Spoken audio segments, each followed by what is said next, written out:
the federal government had to do. When you have the federal government encouraging people to stay home and not operate their business, not engage in their livelihood, and you have governors mandate it, government has to step in and help out. I view this in a constitutional kind of context. It's almost like with eminent domain. If government takes someone's property, you have to compensate them for doing so. That it just, it's just constitutional principle. It's just property rights and about freedom. In this situation, government was telling businesses, you can't operate, you can't engage in your livelihood, you can't run a family business, a small business, or whatever. So government had to step in and offer these kind of programs.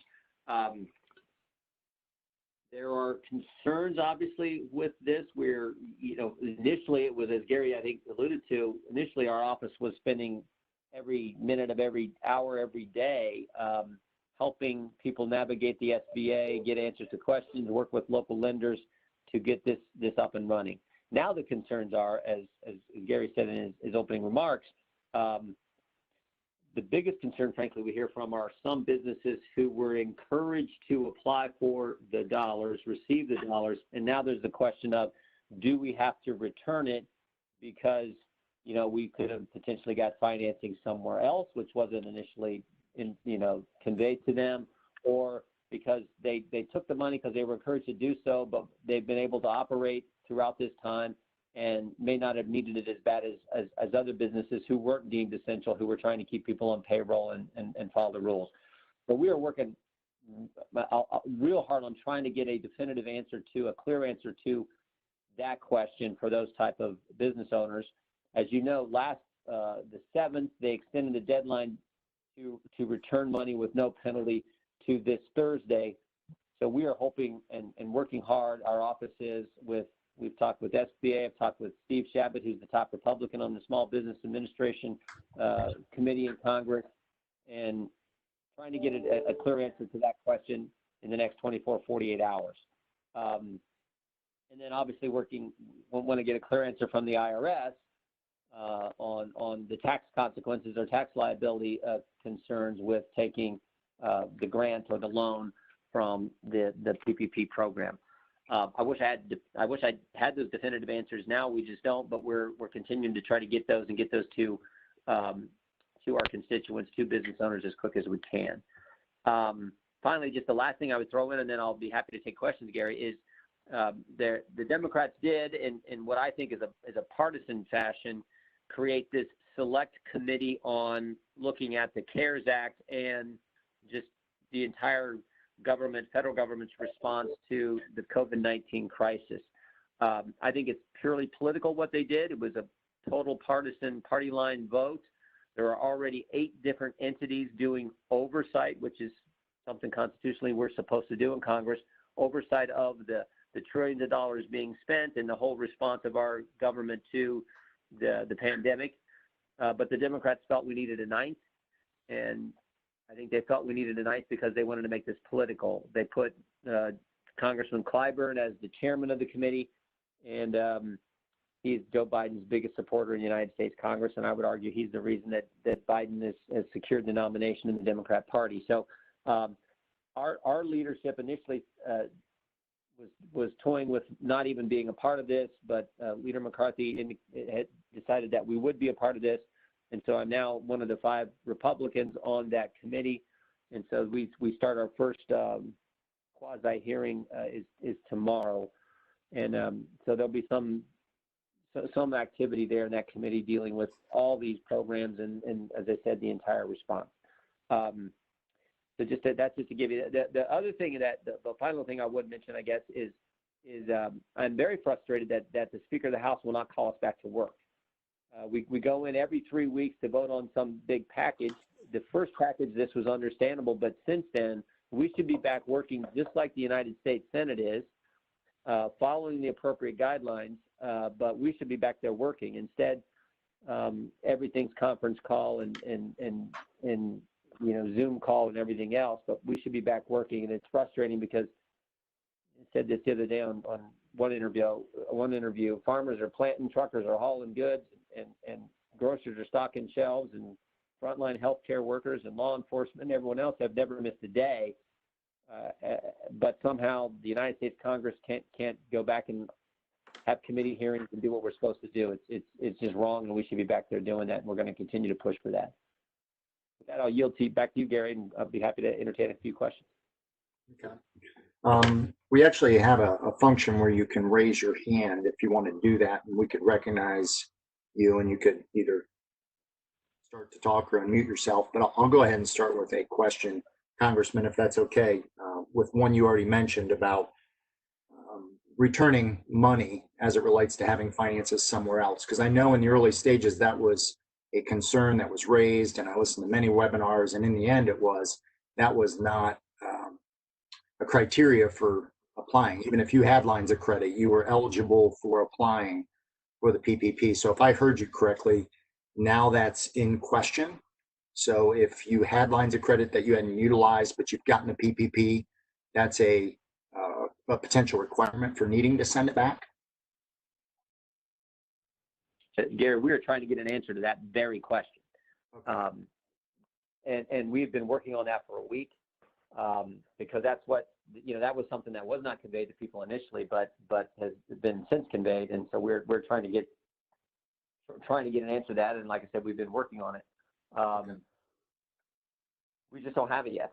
And you can imagine businesses are concerned about this and trying to make a decision, and they got a reprieve. So there's either, I believe we're going to get, I guess one of three options. There's not going to be any clear understanding by Thursday. There is going to be a clear understanding by Thursday, or they're going to give another extension. And we just don't know what that, what it is yet, but we're trying to figure that out. So is there a resource where, like, that's the first I had heard about that particular criteria. I knew it was out there, but it's the first that I've heard could be a reason to need to send money back. Is there a site where we as business owners that have applied for this, because in addition to doing the economic development, I own a business and I've applied and received, but like I don't know where to go to find that. So is there somewhere you can direct us?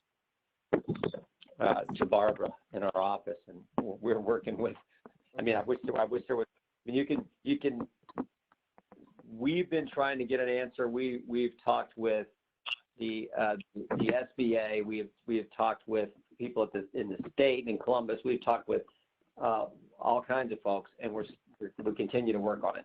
And I think we have, is Barbara or Kirby or who's on the line here from our office? Barbara and Dee. I'm on, and Dee Dee's also on. Is Dee Dee on as well? Okay. Dee Dee, do you have or Barbara, do you have an answer? Anything that you can elaborate on more than I said? Dee Dee, you want to answer that? Nothing further, I don't think. Yeah, we don't really have any definitive answer yet. No.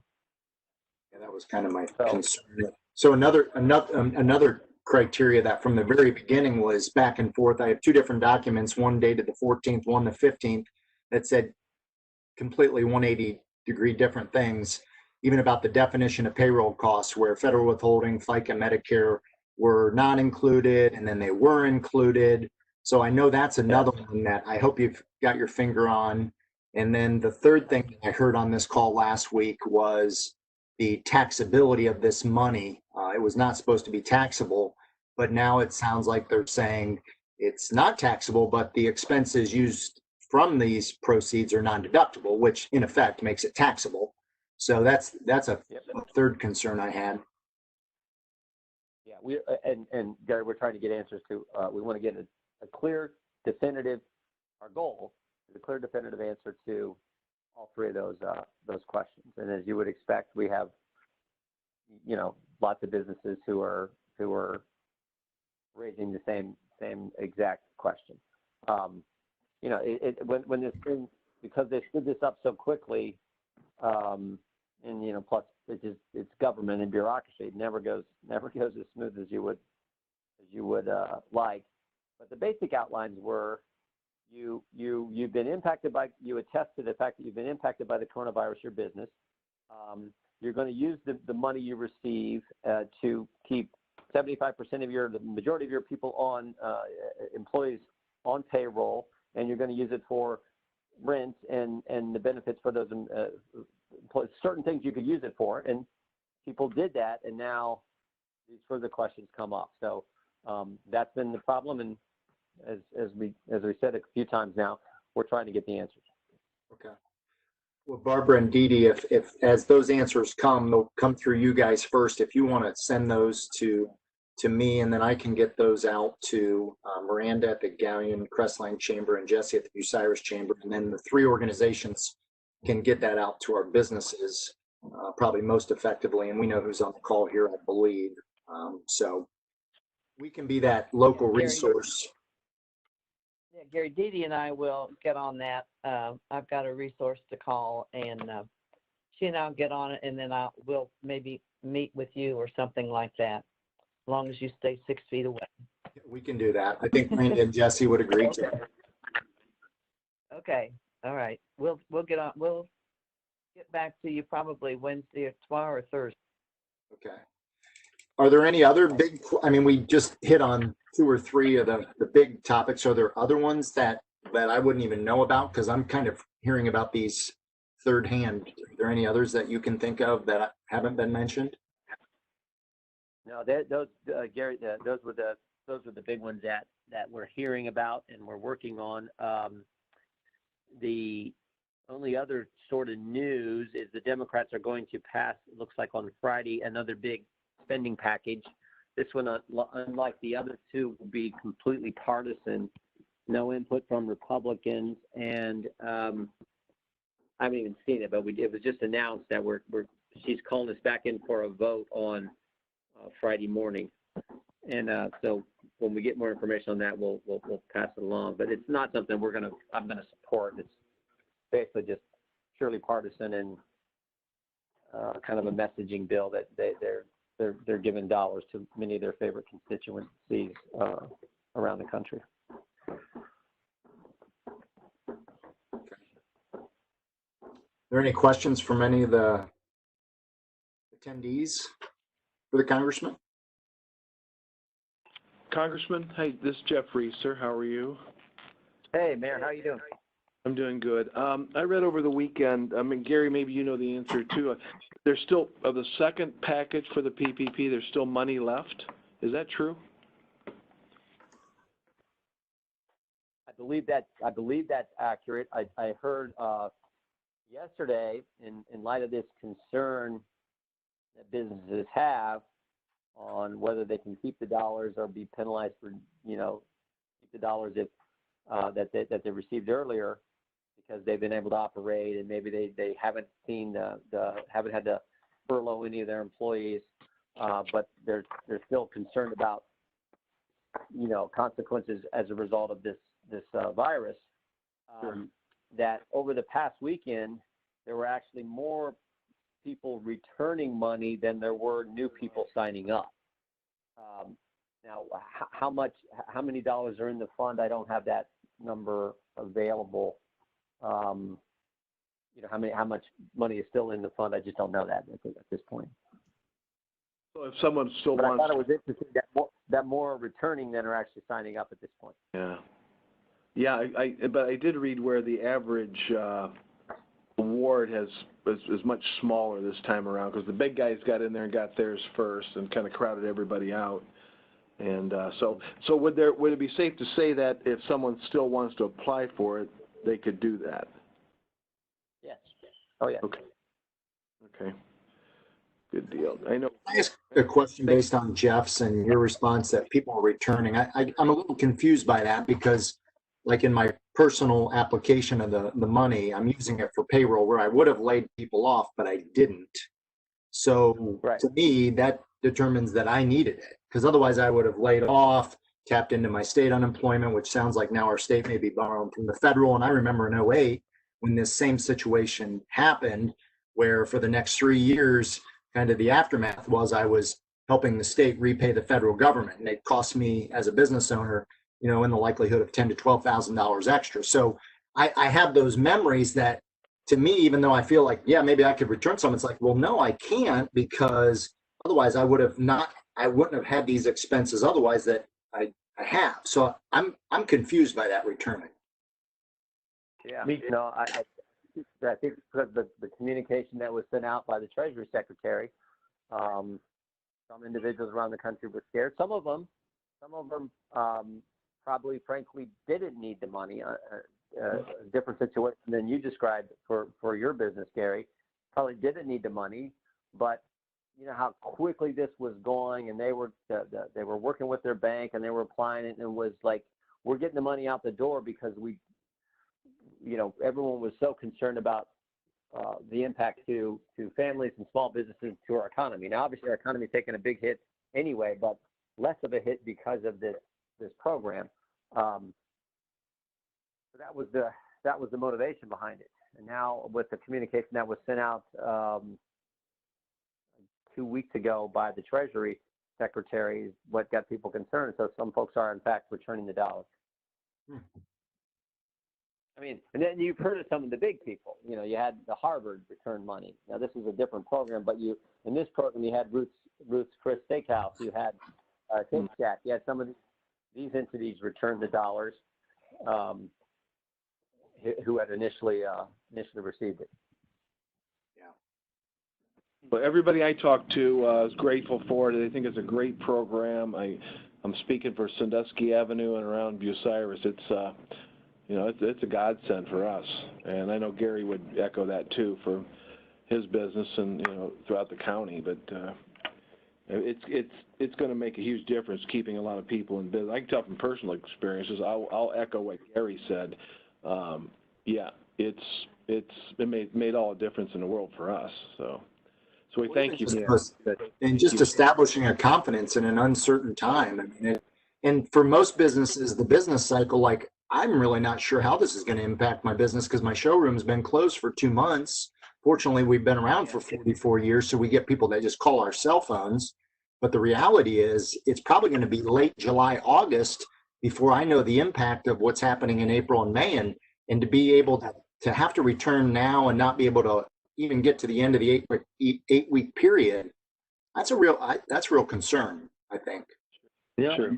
Gary, that is, you described it. That is the situation. Other business owners are giving the same description, like, because you don't know what this is going to mean. You knew that you had a real concern when you signed up for it in good faith. You attested to the fact that this is going to impact my business. It has, but you don't know what the long-term implications are. And maybe during this short time, it wasn't as negative as you thought, but there was still a concern long-term. So that's why we're trying so hard to get a clear answer. Good. Thank you. Thank you very much for that. Any other questions from attendees? Yeah, Gary, Congressman Jordan, this is Mike Zappa. Hey, Mike. With regards to the monies that you're talking and returning, the 75% on a payroll basis, am I understanding that if for some reason you don't meet the 75% at the end of the deadline, is it all expected to be turned into a loan, or is it expected to be returned, or am I understanding that right, or how does that work? I'm a little confused. Yeah, my understanding is that it won't be viewed as a grant at that point. It'll be viewed as a loan, and you'll have to pay it back, the loan money back. But you don't have to give it all back. You got to pay it back just like a loan over some time with some very low interest rate. But if you use it and follow the guidelines of keeping the majority of your employees on payroll, you can use it for rent payments. You can use it for the benefits for your employees. If it's used in that fashion, then it's a grant. It's not a loan at all at that point. But if you don't, I don't want to say this, if you don't meet the 75% in this case of payroll, is it the money that's owed back the difference between what you used on payroll and what you didn't, or does it all go into a loan aspect as far as payback? No, good question. Do we have Barbara, Didi? Can you give an answer to that? Because my initial, I wanted to say that you have to pay it all back, but that seems a little strange, because if you kept most of the of your employees on, didn't furlough most of your employees you didn't furlough, but you didn't quite hit the threshold of 75, do you have to return it all, or just, is it prorated? Another way of asking it. I don't think it's know. prorated. Yeah, I think it's Yeah, okay. prorated in some of the, But that would be common things sense. that we have here. Yeah, That would I'll make double common check sense. that. But Yeah, Can I yeah, make a let's double check. suggestion? this is Jeff Reeser again. Yeah, this has been, Yeah. we've kind of, and Gary, I know, if you disagree with me, go ahead and tell me, but, working with our accountant, it's all about the dollar amount and then the FTEs, the full-time equivalents. And from what I understand, through our accountant, Roger Miller here, that you have to hit them both. And over the 8 weeks. So I think it's either, from what I understand, it's either a forgivable loan or an entire loan if you don't make the thresholds. That's from what I've read and what I've been told, but I could be wrong there. No, that was my initial understanding, but I just hadn't had that specific question, and the more I thought about it, it would seem that you would almost want to be a prorated approach to it. But I actually think Jeff may be right on this, but we want to double check and just make sure. Jeff, yeah. Yes. you're saying that you have to meet both thresholds, that you couldn't use 100% of it on payroll, that you No. have to use 75-25? I think, it's 75. It has to be at least, I believe it's at least 75. Then the other 20, then the other part can go to interest, rent, and utilities. Correct. Yeah. Or Yeah. you could So- use so 100%. What we're doing in our business, and I'll speak as a business owner now, we know exactly how much we have to meet on payroll, not just on dollar amount, but you have to have the hours there too, the full-time equivalent. So it can, you got to have a good accountant working with you on this. So unfortunately, we do. I know there's a lot of good ones out there, but it's a great program. Just dot your I's and cross your T's, and you'll be fine. It's a real blessing to any small business. But as anything, there's going to be rules, and I don't think the rules are onerous on this. You just need to be sure, and then get your accountant to double check your FTEs and your math with it. So that would be my recommendation. Well said, Mayor. Thank you. Thank you. Gary, I got to jump on another one here in a minute or two, but I maybe for one more. If there's another question. One last question. I can tell you, we really appreciate your time to at least listen to those concerns. And I think between the taxability of the money, the true definition of the payroll cost, whether it's healthcare, retirement, the employer side, the FICA, federal withholding, is that all going to be included as part of that 75% payroll? This prorated question that Mike Zappa asked, which is a great one. So keep those in mind as you negotiate with those in Washington, and thanks for everything you do for us. Hey, real quick, can you hear me? Is that Miranda? Go ahead, Miranda. Yeah, it's Miranda Jones, Gallion Crest Lane Chamber. Jim, just something Congressman Jordan, keep in mind, 501c6s were left out of the first couple rounds. So I know chambers of commerce across the country are struggling as well. So just something to put in there if there's another round to go through. Okay. No, we've that's been brought to our attention. We appreciate it. Hey, thank you all, and we'll get Barbara and Dee Dee will get answers to you as soon as we get them. And like I said, the one question on the 14th is, and all these questions are critical to know before or as soon as possible. So we'll keep working and get that information to probably to Gary and Miranda and anyone else who calls directly, but we'll get it to the Chamber and Economic Development folks. Thanks again for all you do, and we'll look forward to getting through this, getting back to normal, and I can get back up to Crawford County and visit with y'all. Take care. Thank you, Congressman. Thank you very much, Congressman. Thank you. And thank you all for Okay, joining. Gary. And yes, Barbara.